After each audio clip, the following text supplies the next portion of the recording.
મહાદેવે દીધેલી ભસ્મ પણ સમય જતાં સોનું બની જાય છે, એટલે મહાદેવ જે પણ આપે તેમાં સંતોષ માનવો।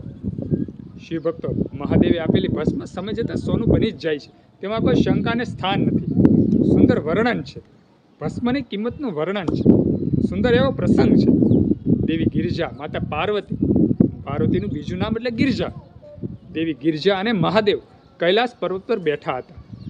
દેવી પાર્વતી શિવજીને કહે છે કે આપણો આ કૈલાસ પર્વત તો તમે જુઓ શિવજી, કાંઈ પણ સુવિધા નહીં, આજુબાજુમાં નકરા એમ કહેવાય કે વૃક્ષો, લીલુંછમ ખાલી વાતાવરણ, તમારી આજુબાજુમાં ભસ્મના ઢગલા। હે મહાદેવ, તમને એમ ન થાય કે આપણે પણ આ વૈકુંઠની જેમ આપણો મહેલ બનાવીએ, ઇન્દ્રલોકની જેમ આપણે મહેલ બનાવીએ, બ્રહ્મલોકની જેમ આપણો મહેલ બનાવીએ?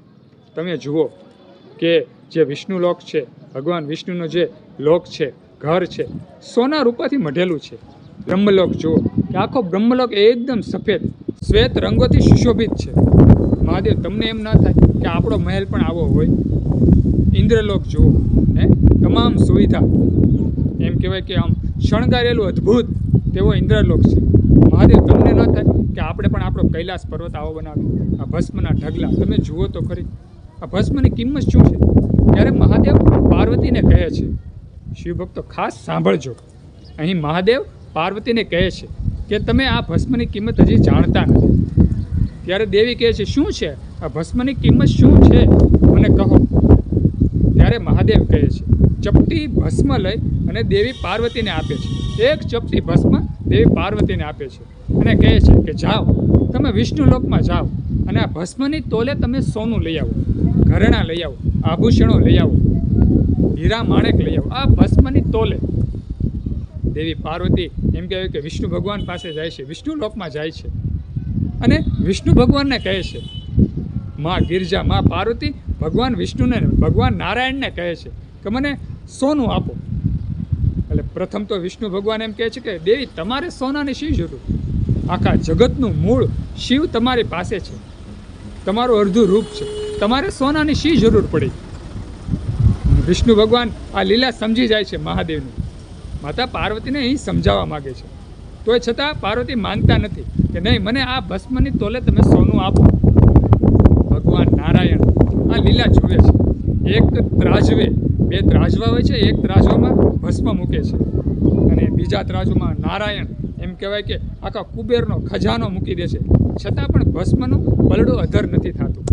વિચાર કરો, આખી સૃષ્ટિનું સોનું મૂકી દે, એટલું કુબેર દેવતા પાસે સોનું હોય, માં લક્ષ્મીનું સોનું તમે મૂકી દો, બધું સોનું ત્રાજવે મૂકી દીધું એક બાજુ, છતાં પણ ભસ્મનું એમ કહેવાય કે તોલું અધર નથી થતું।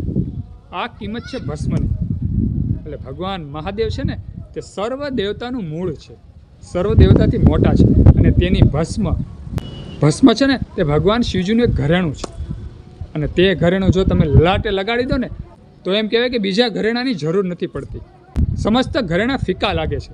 જ્યારે ભસ્મની બિંદી અથવા ભસ્મનું ત્રિપુંડ આપણે કરીએ છીએ ને, સર્વ ઘરેણા ફીકા લાગે છે। તમે જુઓ જ છો કે સાધુ સંતો ભસ્મનું ત્રિપુંડ કરે છે, ઋષિમુનિઓ ભસ્મનું ત્રિપુંડ કરે છે, સોના રૂપા એમ પહેરેલા લોકો તે ભસ્મના લગાવેલા સાધુ સંતોના ચરણે એમ કહેવાય પડે છે, નત મસ્તક નમાવે છે। ક્યારે કે એની કિંમત કાંઈક તો વધારે હશે જ નહીં, અને તેમાં પણ મહાદેવની ભસ્મ છે।